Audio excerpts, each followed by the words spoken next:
Hey everybody, it's Katie Harris here, owner of Philly Wellness Center, and this is Beyond Mainstream Health. So today we're talking about, are you a candidate for hair restoration? All right, so let's find out. If you're wondering if you are a good candidate for hair restoration, it depends on whether you're experiencing hair thinning, balding, or you just want to know what's out there. And we're going to talk about some of the popular hair restoration options today, and we have other videos that go over it more in depth about the different types of therapies that we have. So one of the first things that we need to consider is age, right? So while hair restoration can benefit people of all ages, certainly methods work better on how old you are and the stage of your hair loss. So people that are in their early 20s, it's often recommended to avoid aggressive treatments like hair transplant, because while your hair loss may still be progressing. In these cases, non-surgical treatments like PRP or using exosome therapy like our Rive system might be the best options to help slow down hair thinning. On the other hand, if your hair loss pattern is much more established, and you have had bald spots with dead follicles for some time, then hair transplant may be your only solution. Now, we also have to look at the extent of hair loss. So this Ludwig classification scale helps determine how advanced your hair loss is. And it runs from mild to extensive baldness. And so this is just for women. There's the Norwood scale, that's for men. But if you look here, you have vertex thinning or widening. So the part at the top of the head is starting to widen, and that's stage 1 or I1, and then it gets wider in the second phase, even wider in third and fourth. And then you go to stage 2, where you start to get almost a circular, it's like oval now on the top of the head, and then extensively in stage 3. And stage 3 obviously being much more difficult to treat. But if you are dealing with early stage thinning, treatments like our Nuvaderm laser combined with a Rive system, red light therapy, topical treatments such as minoxidil, the different hair serums that we have, and changing out your shampoos. If you haven't seen our video on DHT, definitely watch that, because you want to make sure that you're doing everything possible to stop or slow down hair loss. So with this combination of treatments, hair regrowth is a very real possibility. So if your hair loss is more advanced, especially in the later stages of the Ludwig classification scale, a hair transplant might be your best option, but we can give you some opinions about that. You can come in for a consultation for free. So your overall health, this is a big deal. So it's a big factor when determining if you're a good candidate for hair restoration. So treatments like PRP or Rive with exosomes require healthy blood circulation to be effective.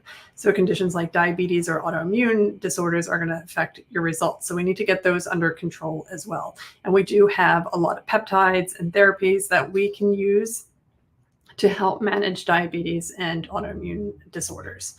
So it's also important that you don't have any scalp infections. Inflammation is a huge problem in hair loss and hair thinning. So we need to get those underlying medical issues under control. So when menopause is a big time for hair thinning and hair loss, mostly because as you lose estrogen and testosterone, your body becomes inflamed. So they also call menopause inflammopause, right? Because you're undergo inflammation, and a lot of women gain weight, and weight gain also increases chronic inflammation. So there's multiple things that are going on simultaneously that need to be addressed. So your health really needs to be addressed whenever we're talking about hair loss as well. So donor hair density, if you're looking into hair transplants, you need to have enough healthy hair in your donor area, usually the back of the scalp. So if you've got good hair density in this area, it can be transplanted to areas with thinning or no hair. So, basically, depending on where your hair loss is, they have to be able to connect it to something.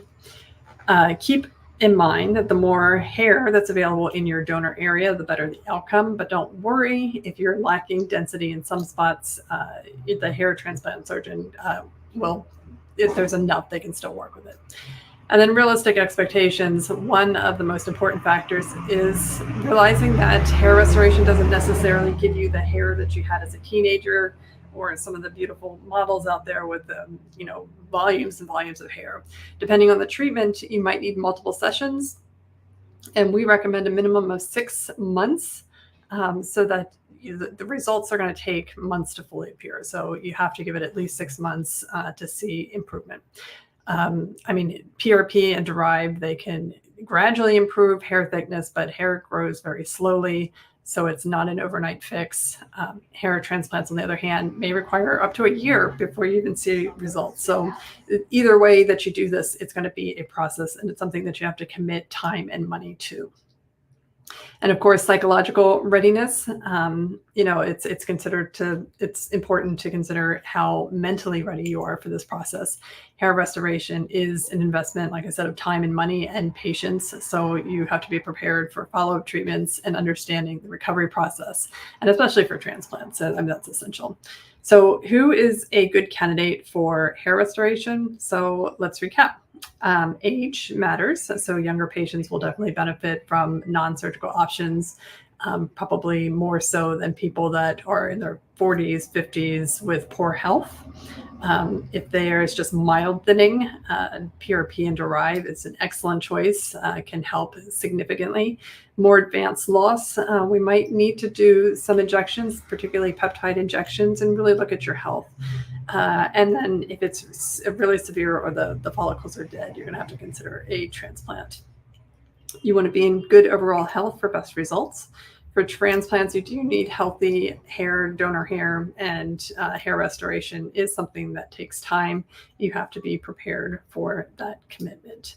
So thanks for watching. If you're considering hair restoration, I hope this video helps you figure out if you're a good candidate. Be sure to consult with us if you want to get a personalized advice about how we can help you. And if we need to outsource you to a hair transplant surgeon, we can let you know that as well. If you found this video helpful, be sure to hit the like button, subscribe, and leave your questions and comments below. And I'll see you in the next video.